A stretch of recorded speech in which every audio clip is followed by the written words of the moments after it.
না। সাহারি তো খাবো ঠিক আছে, কিন্তু সেটা শেষ সময়ে খাওয়া, দেরিতে খাওয়া।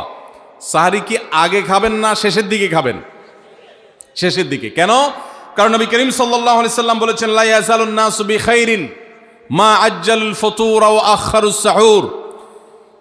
এই উম্মত, মুসলিম জাতি ততদিন পর্যন্ত কল্যাণের উপর প্রতিষ্ঠিত থাকবে, তারা কল্যাণকে স্পর্শ করতে পারবে যতদিন পর্যন্ত তারা সাহারি তাড়াতাড়ি খাবে, না দেরিতে খাবে?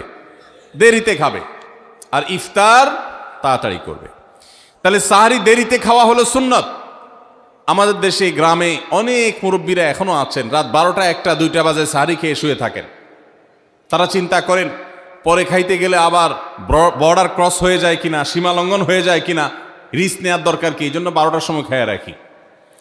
এটার কারণে সাহারি খাওয়ার সওয়াব পাবেন ঠিকই, কিন্তু দেরিতে সাহারি খাওয়ার যে সুন্নত, সেই সুন্নত আদায় হবে